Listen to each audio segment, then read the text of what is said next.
Assalamualaikum warahmatullahi wabarakatuh. Masih kembali dengan saya Kamaludin Aziz dari pelakita.id.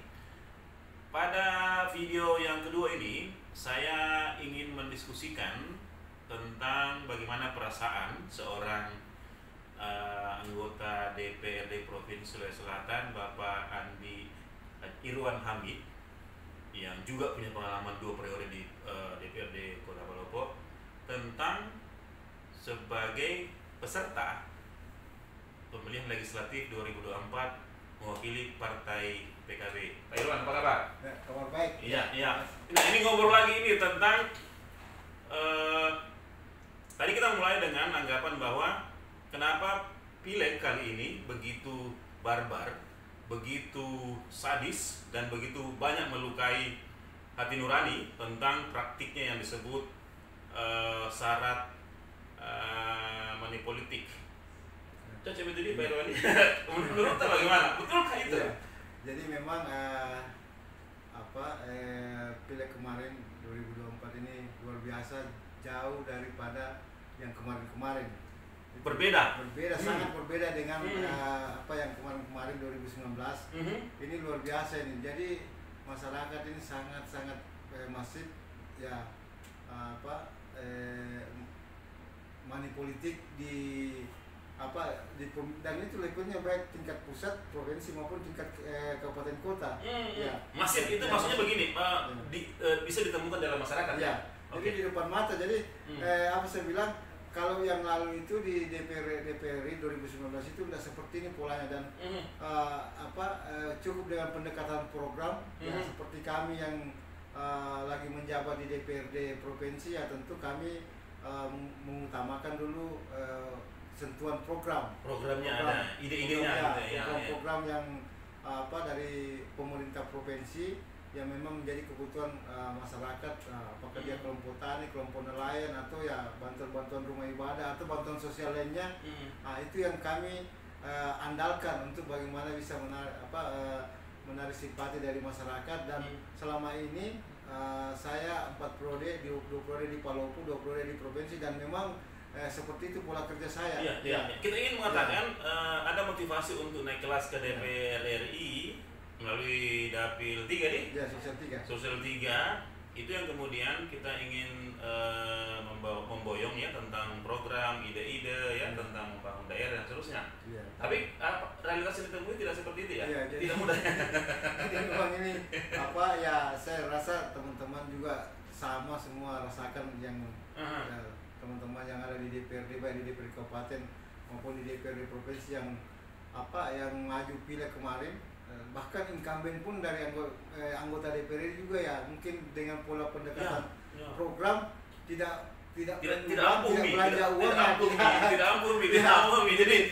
percuma jadinya ya. Memang jadi luar biasa memang money politik. Dan itu Pak Irwan, kenapa menjadi berbeda? Tadi kita bilang berbeda polanya.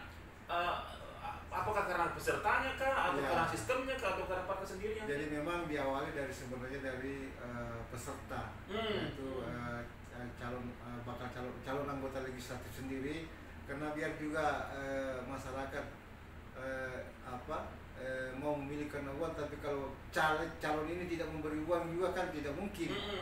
Dan saya yakin walaupun masyarakat tidak diberi uang, dia tetap milih, selama memang kita konsisten, tidak ada yang melakukan itu. Kalau ada yang melakukan satu orang, pasti yang lain terpancing akhirnya ya. Ya masif lah money politik ini. Jadi yang tadi kita mengatakan bahwa pesertanya ini tapi kan juga dulu tahu banyak peserta, misalnya ada LSM, ada pengusaha. Sebenarnya mengapa menjadi? Jadi kalau kemarin 2019 pengalaman saya lihat, yang saya lihat itu ada sih juga pemberian dari calon ke masyarakat, tapi sifatnya cenderamata. Bukan dalam bentuk belum dalam bentuk minta suara, belum dalam bentuk uang. Hanya dalam bentuk cenderamata, misalnya sarung, kerudung, termasuk alat-alat rumah tangga, termasuk jam dinding. Artinya cenderamata dalam bentuk barang. Kalau sekarang ini tidak laku lagi tuh barang-barang begitu. Jadi pileg ini membuat hal-hal seperti itu tidak laku. Iya. Tapi bagaimana mungkin Pak Irwan, seorang Pak Irwan Hamid yang 2 periode sebagai anggota DPRD Kota Palopo, 2 periode di DPRD provinsi, yang tentu banyak program tak ini mungkin bagi-bagi atau memfasilitasi bantuan untuk petani, untuk nelayan, untuk petambak, untuk ibu-ibu.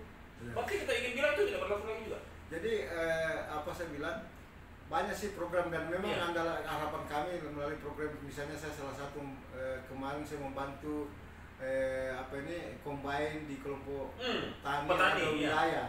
Ada di wilayah Larumpol Selatan dan ada di wilayah Salubatan dengan komitmen sama kelompok tani bahwa dia siap bantu sekian suara. Ternyata kan seperti itu. Jadi ya itu mungkin karena bantuan-bantuan dari pemerintah, dari melalui kami dari DPRD, ya mungkin juga masyarakat menganggap ya itu hak mereka dan tidak perlu ada. Saya kurang tahu lah ya, padahal sebenarnya ya luar biasa kami mengawal bantuan-bantuan begitu. Tidak mudah untuk sampai ke sana gitu ya. Nah, kalau dikalkulasi Pak Irwan, tadi kita bilang oke, ada perbedaan pola dari 2019 sampai di sekarang, kemudian ada juga bantuan ya seperti kerudung, sarung. Nah, kalau dihitung-hitung combine itu harganya 800 juta. Itu gimana tuh? Itu kalau kan ini bantuan pemerintah, jadi itu harga combine 600 juta satu unit. Dan tentu ya ini butuh pengawalan ketat supaya bisa sampai ke tangannya. Saya memahami itu Pak Irwan, karena di kompleks saya juga terus terang, saya ini termasuk yang mempromosikan anggota DPRD yang peduli bagaimana jalan raya kami diperbaiki. Jadi, dan saya senang karena signifikan bentuk terima kasihnya gitu. Nah, oke, teman-teman sekalian, tadi bahwa kepesertaan yang diusung oleh partai ini yang sepertinya bau banyak ya. Berarti usaha dong atau bandar atau apa? Mungkin. Kalau yang lain tentang bagaimana dengan sistem bekerja, kemudian komunikasi calegnya, kapasitas calegnya, menurut kita bagaimana? Sebenarnya seberapa penting itu? Jadi sebenarnya ya ini juga heran kita karena ada juga caleg tidak pernah muncul di masyarakat, tapi suaranya banyak. Ya itu nih, bagaimana orang tahu ya? Dan ya saya kalau di dapil sosial 3 ini kan banyak pengusaha yang masuk memang kalau DPRD ya. Jadi yang namanya pengusaha kan pasti dia punya modal dan punya logistik yang besar. Nah, sementara kami ini yang memang masih menjabat anggota DPRD provinsi, ya tentu mengandalkan program. Dan pengurus partai juga toh? Iya, saya pengurus partai juga. Tentunya mengandalkan program, bantuan-bantuan program dari pemerintah, dan ya tentu juga bantuan-bantuan pribadi. Nah, jadi misalnya bantu rumah ibadah, bantu hal yang memang dibutuhkan secara pribadi, ya itu banyak kami juga lakukan. Cuma ya saya bilang tadi ya mungkin karena sistem atau pola pileg kemarin sangat jauh daripada yang lalu-lalu, ya mungkin lain pendekatannya, jadi ya mungkin tadi kita betul. Saya tuh merasakan suasana yang kita utarakan ini karena saya juga menjadi bagian dalam membaca tren itu.